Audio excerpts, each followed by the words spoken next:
यही गुप्त नवरात्र का व्रत, किसी आषाढ़ी नवरात्र का व्रत मां जानकी ने करना प्रारंभ करा।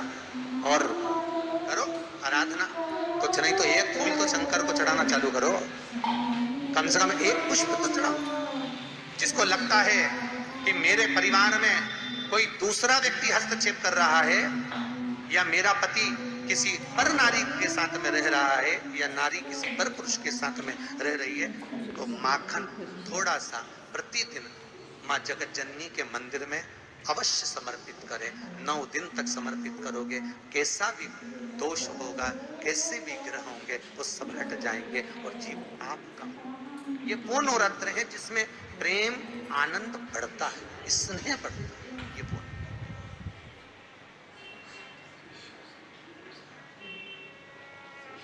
साधारण नवरात्र है। भाई भाई में अगर द्वेष हो रहा है, विवाद चल रहा है, अदालत में बात चल रही है, कोई समझौता नहीं हो रहा, एक दूसरे से बातचीत बंद है, करो नवरात्र। यही गुप्त नवरात्र धारण करो। 9 दिन कुछ भी आप बाबा को पुष्प समर्पित करो।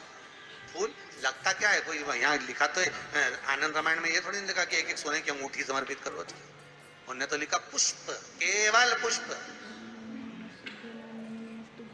केवल पुष्प, इससे ज्यादा कुछ नहीं। कोई कामना है आपकी नहीं हो रही, कल की अमावस्या हो जाना, बाबा को रिझाओ, उसको मनाने का प्रयास करो। प्रकट हो 2 गुप्त नवरात्रे होते हैं, थोड़ा ध्यान देंगे। 2 गुप्त नवरात्रे होते हैं। एक गुप्त नवरात्रा यही माघ के महीने में आता है। श्रृंगी ऋषि ने इस गुप्त नवरात्रे का बड़ा वर्णन किया। श्रृंगी बाबा ने इस गुप्त नवरात्रे के बारे में बहुत कुछ बताया, बहुत कुछ।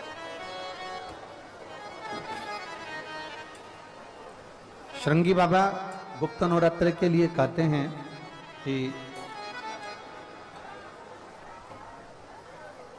अगर इस गुप्त नवरात्रे के अंतर्गत 9 लाल फूल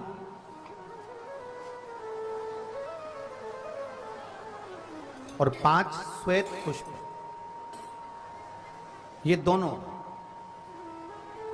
लोग कहते हैं गुप्त नवरात्रे में हम देवी की आराधना करें, गुप्त नवरात्रे में हम भगवान की आराधना करें, पर शिव महापुराण की कथा कर रही है, भगवान शंकर का चरित्र कथा है। अगर आपने देवी भागवत का स्मरण किया हो या भगवान शिव की एक पवित्र आनंदमय कथा स्कंद पुराण के काशी खंड में अगर सुनी हो या उसमें भी नहीं पढ़ पाए हो, तो श्रृंगी ऋषि के चरित्र में आता है। श्रृंगी बाबा ने वर्णन किया है कि किसी भी स्थान पर,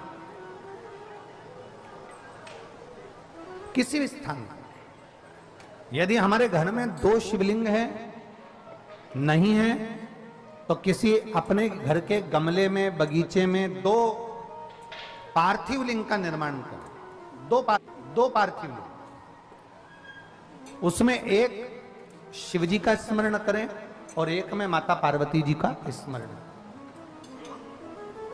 देवादिदेव महादेव के 2 स्वरूप, 2 लिंग प्रकट कर कर, एक पर 9 पुष्प लाल और एक पर श्वेत पुष्प 5 समर्पित करें।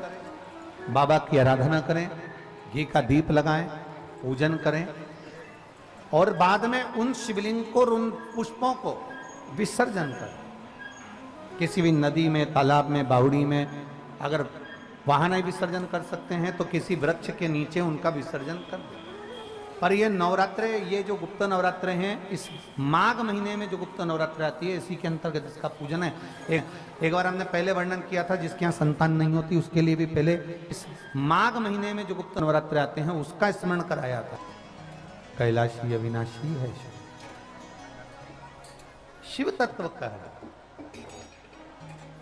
आप जिस भाव से आप भगवान को रिझाते हो, भगवान उस भाव से अपने भक्तों के करीब पहुंचता है। भक्तों के। यमुना जी ने पार्थिव शिवलिंग का निर्माण किया। केवल चाहे गुप्त नवरात्रे हो चाहे सर्व नवरात्रे हो, केवल देवी की आराधना कर रहे हैं और सोचें कि हम माता जी की आराधना कर रहे हैं और माता जी हम पर प्रसन्न हो।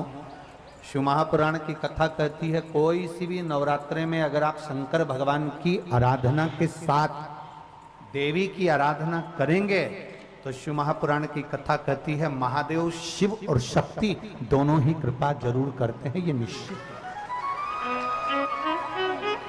निश्चित है।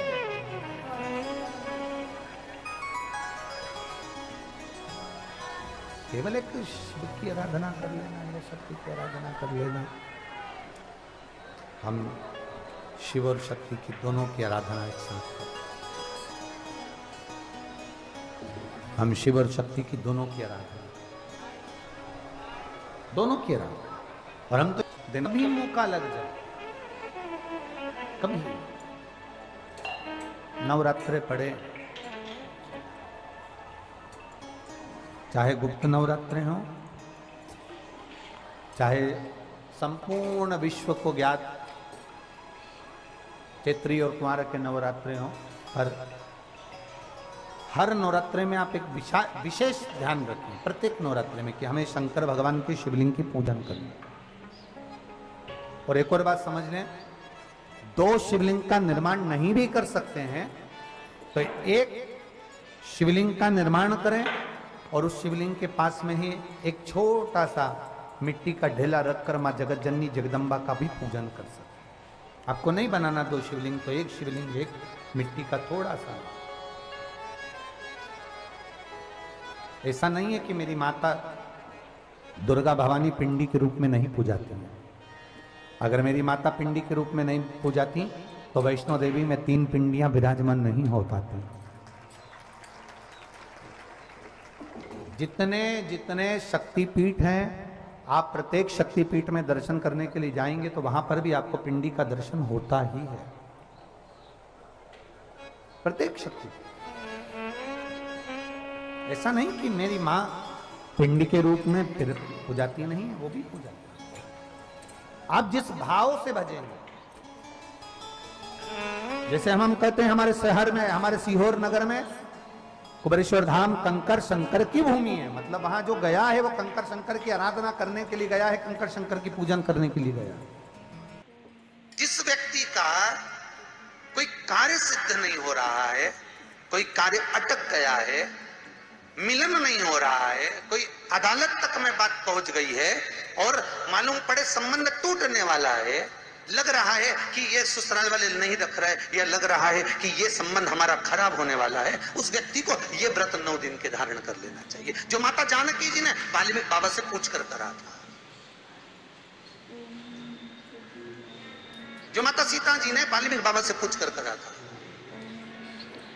तो वाल्मीकि बाबा ने कहा जानकी अये सीते सुनो, एक व्रत है, एक उपवास है, एक व्रत है, एक साधना है, अगर वो तुम कर लोगी 9 दिन तक तो ये पक्का है कि तुम्हारे पति का दर्शन तुम्हें हो जाएगा, तुम्हारे पुत्रों को भी तुम्हारे पति का दर्शन, उनके पिता का दर्शन।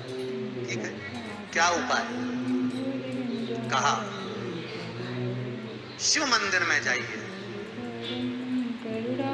पहले दिन 9 फूल कमल के हो, जो मिल जाए, परंतु एक जैसे फूल होना चाहिए। ये नहीं कि आज तुमने गुलाब का चढ़ाया, कल कमल का चढ़ा दिया, परसों गेंदा का चढ़ा दिया, नरसों चमेली का चढ़ा दिया, फिर रात रानी का चढ़ा दिया, ऐसे फूल ना चढ़ाए। एक जैसे फूल 9 दिवस तक। सीते हे जानकी, हे पुत्री, शिव मंदिर में जाकर अपने पति का स्मरण कर कर, कार्य का स्मरण कर कर 9 फूल प्रथम दिन घी का दिया लगाकर आप भगवान शंकर को कामना कर कर समर्पित करती हो। दूसरे दिन वही फूल दुगने हो जाना चाहिए। तीसरे दिन फिर 9 जोड़ लो, 27, फिर 9 जोड़ लो, फिर 9 जोड़ लो, जोड़ते जोड़ते बोलते हैं 90 दिन 81, कितने हो गए? ऐसे पुष्प शंकर भगवान को समर्पित करना। 10वां दिन होगा, पुत्री शिव कृपा करेंगे और तुम्हें अपने पति का दर्शन जरूर होगा। कर सकती हो? सीता जी बोली कर तो लूंगी, पर दिक्कत एक है। क्या? इतने में फूल चढ़ाऊं और फूल नहीं मिले तो? इतने में वहीं पर लव खड़ा हुआ था, पुत्र लव खड़ा हुआ था। उसने कहा मां चिंता क्यों करती है, फूल मैं ला कर दूंगा, तो बस व्रत धारण कर। यही गुप्त नवरात्रि का व्रत, इसी आषाढ़ी नवरात्रि का व्रत मां जानकी ने करना प्रारंभ करा और पुष्प लाने के लिए लव जाता। पहले 9 फूल तो आश्रम में मिल गए, दूसरे 27 फूल, 18 फूल भी आश्रम में मिल गए। धीरे धीरे धीरे धीरे जब 5 दिन हो गए, पुष्प की संख्या कम पड़ने लगी, तो लव को मालूम पड़ा कि मेरी माता को पूजन करने में दिक्कत हो रही है, पुष्प नहीं मिल रहा है। चिंता मत कर मां, अब तो कहीं से भी ला कर दूंगा तो दूंगा। और गया लव, गया।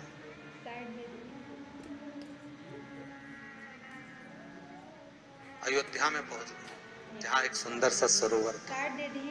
सरोवर के दरवाजे पर द्वारपाल खड़े हुए थे, अंदर नहीं जाने दिया। मुझे जाने दो, मुझे पुष्प चाहिए, मेरी माता पूजन करे। द्वारपालों ने पकड़ना चाहा, मना करा, नहीं माना।